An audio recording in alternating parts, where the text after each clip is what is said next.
রাজবাড়ি অনেক কিছু আছে। রাজবাড়িতে আছে এই যে দেখুন, ধরো এই যে কত ধরনের টিয়া পাখি, ময়না পাখি, খালি কুহু কুহু কুহু কে কে কে করে ঘুরতেছে। তুমি দেখো এইখানে যেমন কোচবিহার একটা যেমন খাওয়া আছে, ভক্তই সেটা তেলকা। রাজবাড়ির সামনে যদি একটু ব্যবস্থা করে রাখতেন তাহলে ঐতিহ্যটা আরো একটু ভালো হতো। তাই আর কি। প্রচুর ফলের বাগান থাকবে। আছে তো অনেক বড় ছোট অনেক ধরনের ফল আছে। ওই ফল বাগান থেকে ফল বাইরে খাবো এরকম কোনো ব্যবস্থা তো দেখলাম না।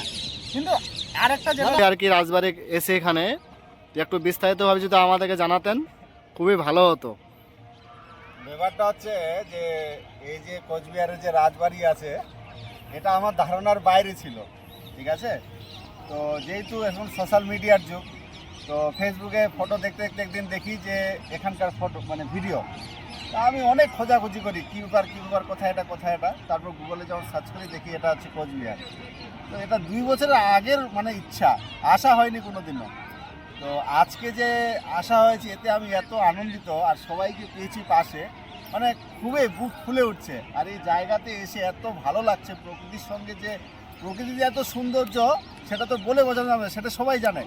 তবে এখানে এসে যে অনুভব, এক মিনিট আমরা প্রকৃতিটাকে একবার দেখিয়ে দিই বন্ধুদেরকে। এটা হচ্ছে আমাদের প্রকৃতি, ঠিক আছে। সন্ধ্যাবেলার ভিউ, এটা সন্ধ্যাবেলার ভিউ। আর এখানে দেখো তুমি হাজার হাজার লোক এনি টাইম সবসময় থাকে, বলছি সবসময়। তো আমরা এখানে প্রায় 2-3 ঘন্টা হয়ে গেল নাকি, 2-3 ঘন্টা হয়ে গেছে। তবে খুব ভালো লাগছে, মানে অনেক আনন্দ করলাম, অনেক মানে চিল সবাই মিলে করলাম। তো তোমরাও আসতে পারো, ভালো লাগছে। আর আমাদের কাছের মানুষ কোচবিহারের, হ্যাঁ কোচবিহারের, এদের সহযোগিতা এখানে আসা সার্থক আমাদের। এরা যদি সহযোগিতা না করতো তাহলে কিন্তু আমরা আসতে পারতাম না আজ এখানে। একদম পাশে মানে তোমার জলপাইগুড়ি ধূপগুড়ির পাশে। তো যাই হোক, থ্যাংক ইউ অনেক সো মাচ তোমাদেরকে সবাইকে, আমাদেরকে এত সুন্দর একটা জায়গা দেখানোর জন্য অনেক ধন্যবাদ, মন থেকে ধন্যবাদ। আচ্ছা, রামপ্রসাদকে আমি একটা কথা জিজ্ঞাসা করব। এই রাজবাড়ির হচ্ছে রাজা কে ছিল?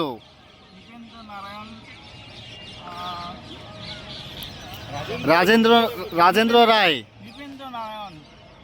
ওখানে তো রাজেন্দ্র রায় দেখলাম আমরা পরে স্তরে না, হ্যাঁ যেখানে ফটো দেখলাম ওটা তো হবে, ওটা আগের কি রাজেন্দ্র রায়? ফটো তুলতে, ভিডিও তুলতে, আর এই প্রকৃতির সৌন্দর্য দেখতে আসছি, ভেতরে কি আছে না আছে সেগুলো কে দেখতে গেছে? একটু একটু করে দেখে আসলাম, বুঝলে, একটু করে। আচ্ছা, যাই হোক রামপ্রসাদ, তোমার অভিজ্ঞতা থেকে তুমি কিছু বলো আমাদেরকে।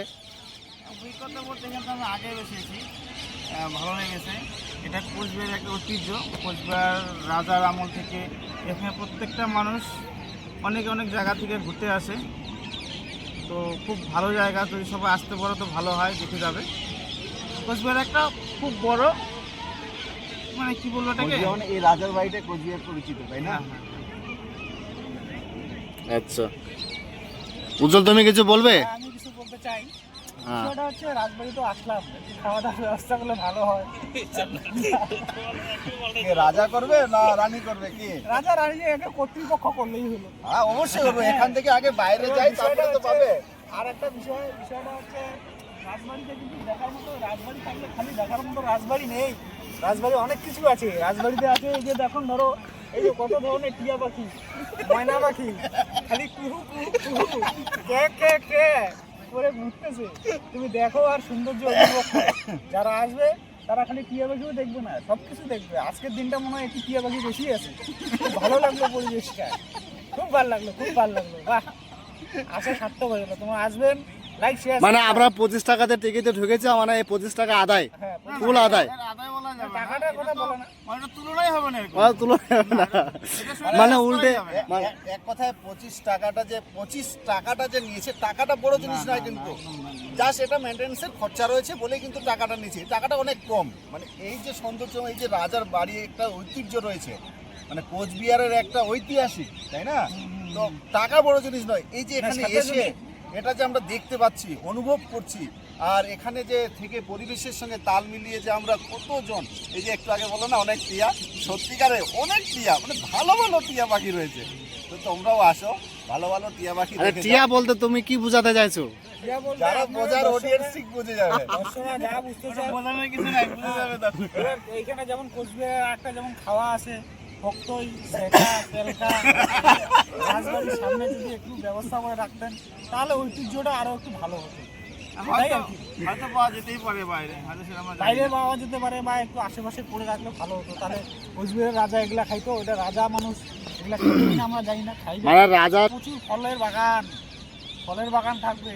আছে হ্যাঁ, তো অনেক বড় হ্যাঁ, ছোট অনেক ধরনের ফল আছে তো। ওই ফল বাগান থেকে ফল বাইরে খাবো এরকম কোনো ব্যবস্থা তো দেখলাম না। কিন্তু আরেকটা না যেটা না জিনিস, আছে, এর পেছন সাইডটাতে যেতে হবে। আরেকটা যেটা জিনিস না না নেগেটিভ কথা বলো, নেগেটিভ কথা বলো না, যেহেতু হ্যাঁ বলো না, বলো তুমি, আরে তুমি বলো না, বলো হ্যাঁ, তুমি বলো। আর এই যে পুকুরটা, এই যে জলাশয়টা পরিষ্কার করা উচিত ছিল। রক্ষণাবেক্ষণ ঠিক নেই। না, এগুলো বলা যাবে না। ওখানে একটা পুকুর ছিল, ওই পুকুরের মধ্যে অনেকগুলো কচু আছে, কচুর নোংরা আবর্জনা ভর্তি। ওটাকে ওটারে মানে ওই জায়গাটা যদি পরিষ্কার করা যায়, মানে কর্তৃপক্ষ যা রয়েছে ওরা যদি মানে সবাই মিলে উদ্যোগ নেয় আর ওটা যদি পরিষ্কার করে না, তো জায়গাটা আরো সৌন্দর্যটা বেড়ে যাবে, তাই না? মানে ওই জায়গা মানে একটা ডবা টাইপের রয়েছে, আর ওটাকে যদি মানে সামনে যেটা টাইপ করে পরিষ্কার আছে। একটু ডবা বলা ভুল, অনেক বড় রয়েছে, পুকুর টাইপের রয়েছে। তো এই যে সামনে একটা ওই সাইডে রয়েছে, ওই সাইডটা যদি যেরকম পরিষ্কার রয়েছে এই সাইডটা এরকম যদি রাখে তো আরো সুন্দর লাগবে দেখতে। যাই হোক, আরো পুকুরটা আমরা এখান থেকে দেখতে পাচ্ছি না, বাট তোমাদের ওখানে কাছে গিয়ে দেখাচ্ছি। পুকুরটা জুম করি, এই যে হচ্ছে পুকুর, আর আসছে না, যাই হোক দেখাবো। মানে ঘাসের সঙ্গে তো মিশে গেছে না, তুমি বুঝতে পারবে না, গাছে গেলে নামলে তারপর বুঝতে পারবে। আর এই গানটা যদি তো লাগায় ভালো হয়, আমি যে তোমার শুধু যে তোমার, এই গানটা যদি লাগায় খুব ভালো হয় মাঝে মধ্যে এই গানটা